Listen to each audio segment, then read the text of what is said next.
So, cousins, y'all remember when T.I.'s children had to step up and defend the family name after 50 Cent kept taking shots at their parents? Well, apparently, all of that might have been for nothing because today T.I. is going viral for saying that doing a versus is beneath him. Hey, cousins, welcome back to the crib. Your favorite cousin Moni here. Please do me a favor and smash that like button, hype this video, and share it with somebody you love. So, during a recent appearance on the Joe Budden podcast, T.I. was asked about the possibility of participating in a versus battle, and this was his response. Ain't no money over there. That's broke people activity. Let's roll the clip real quick. I don't want to indulge in that side of life no more. I ain't even interested, bro. Like, ain't no money over there in that shit, bro. That shit pro people activity. Oh, hell no. T.I. I'm 45, bro. I'm 45. What the fuck I'm doing? Going back and forth with a nigga, man. Like, what, bro? Like, To celebrate music. To celebrate music. I could do that talking about me. So, now on the surface, that's just another headline, right? But for those of us who remember how all of this started, that statement raises a few questions for me. Because if we're being honest, T.I. wasn't the guy turning down versus conversations. He was the guy actively trying to make one happen. So let's rewind for the slow people, and because Joe Budden and them don't like doing actual journalism. Years ago, a clip surfaced of T.I. having a conversation with Kevin Hart. And during that conversation, T.I. was essentially asking Kevin to help facilitate a versus battle between himself and 50 Cent. T.I.'s argument was simple. For years, New York artists and fans had plenty to say about the South, right? In the immortal words of Andre 3000, the South got something to say. So T.I., who proudly calls himself the king of the South, wanted to stand across from 50 Cent and settle the debate through their catalogs. You hear me? You hear me, Kevin Hart? Yeah, I'm listening. If you get a chance, Yes, sir. please tell 50 bring his ass on out here and get this smoke. Oh, Jesus. Please tell 50 Cent get his hit records and come on and sit down and see what the South got to say. Goddamn it! Jesus Christ! You say you want that man to see all full-fledged with the South. I want him to see what the South got to say. Now listen, hey, I'm the king below the Mason-Dixon line, king of the South. I speak for all of the Southern people. New York been saying shit under their breath about us and having little bullshit, slick-ass comments about us, thinking it's all slow down here. But they want to come down here and go to our malls and go to our clubs. But then they want to kick it like, nigga, we substandard when they get back up top. Well, that shit stop right now. You say you done with that. That shit stop right now, goddammit. You say you done. The king say that shit stop. He say he the king of New York. And if he don't want to do it, and one of them other niggas up there who got a goddamn catalog want to pull up, tell him come see the king. Don't come around me. Come sit down with me. Hey, I'm not gonna lie to you, too. I'm here for it. Tell him come see. Goddammit. Andre told him the South had something to say, and I'm saying it. You saying what needs to be said, blah blah. Hey, period. Ain't no motherfucking dispute. We the shit. They last year. We the future. So anybody don't like it, come see the king. And we gonna start with 50. And if he don't want to do it, then we gonna go pick somebody else. But in order for him to not, he either gonna have to accept the challenge or bitch up. So the challenge was issued. 50 Cent saw the clip, right, y'all? And because this is 50 Cent we're talking about, he didn't respond by talking about records. He responded by trolling. He started calling T.I. the king of rats, a reference to T.I.'s infamous Crime Stoppers controversy commercial that he did when he got into some legal trouble, right? So from there, the situation escalated. The two spent years taking shots at each other online. T.I. repeatedly accused 50 Cent of ducking the challenge. He repeatedly suggested that 50 Cent didn't want to stand in front of him and go record for record. You say versus. Yeah. So who you trying to see in a versus? Can't nobody fuck with me, Shannon. Hold on. Hold on. Can't nobody fuck with me because I am the absolute best at being me. Ain't nowhere else you can get this shit right here, but right here. You feel what I'm saying? Have Verzuz reached out? Obviously, that's Wiz and Tim. They the homies. I mean, they did, but you know what I'm saying? Ain't nothing that made no sense. Me and Young was supposed to go, right? When I was talking to Swiss, you know, I was like, shit, man, yeah, I do it. And he hit me back. He was like, shit, Tip, don't even trip. I think we gonna get Gucci to do it. I said, well, you don't need me then. Then I called my man. I said who I wanted. You want Weezy? Nah, I said I wanted 50. That's what I said. He don't want no smoke, though. Oh, Lord. He don't want no smoke. He ducking smoke. It's cool.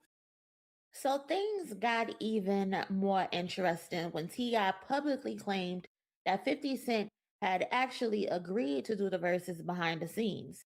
According to T.I., the battle was discussed privately, but when it came time to publicly commit, 50 Cent allegedly backed out.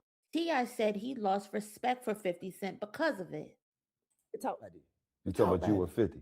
Yeah, man. We Oh, talk okay. like this shit, man. This shit just come out of nowhere. All right. Nigga, we were moving around in LA, man, selling some TV shows and shit while we were around each other, man. You know what I mean? I said, shit, what you think about this? Like, shit, you want to do that shit? I said, yeah. He was like, all right, cool. So shit.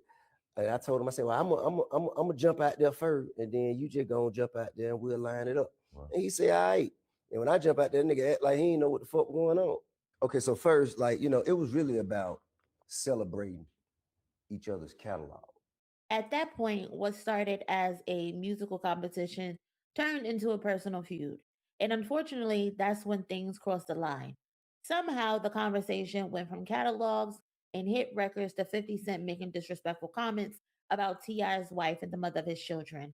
Naturally, T.I. responded, diss tracks were released, shots were fired. But if we're being real, the people who truly put belt to ass during that entire saga was T.I.'s children, Huey and Riley, King and Damani. Both stepped up publicly in defense of their family. And Damani, in particular, released records that caught a lot of people's attention because they were actually good.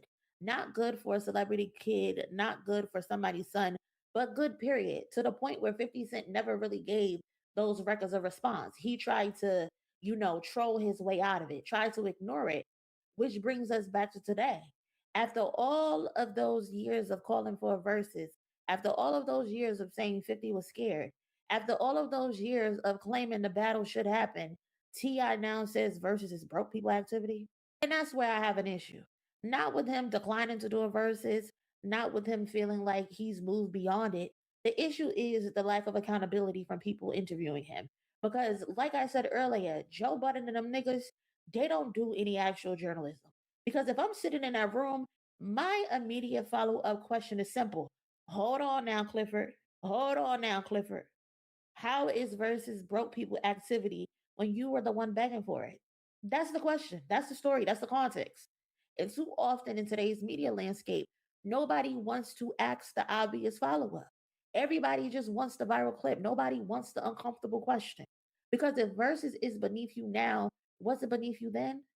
If it's broke people activity now, was it broke people activity when you spent years calling 50 cents to the carpet? I mean, those are fair questions.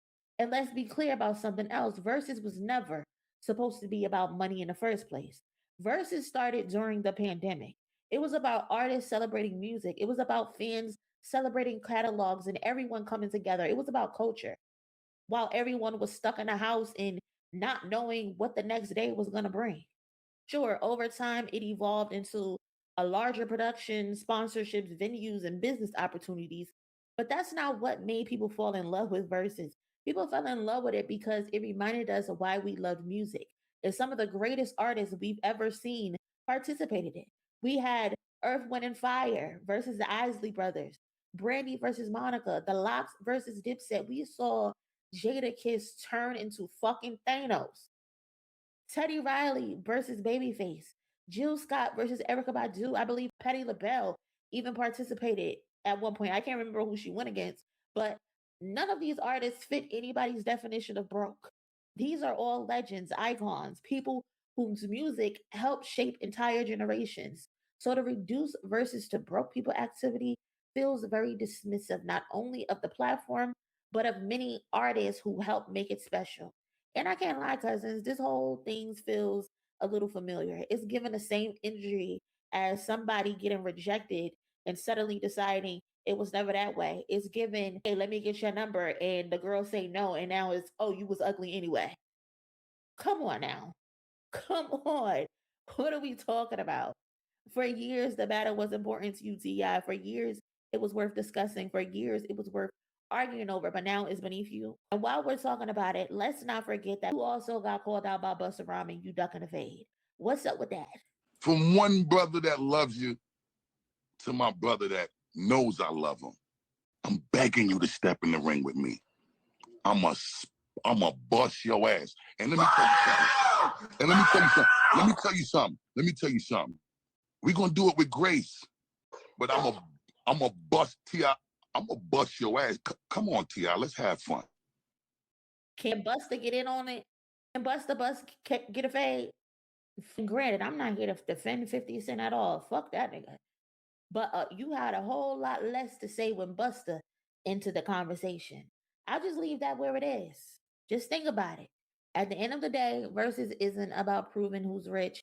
It's about celebrating your catalog. It's about celebrating the culture. It's about giving fans an opportunity to relive moments attached to records that they grew up on. That's why people loved it. That's why people still talk about it. And that's why hearing somebody who spent years campaigning for one suddenly dismiss it as broke people activity feels a little weird. It feels a little icky. Maybe T.I. has genuinely changed his mind. I don't know. Maybe he simply doesn't see value in it anymore.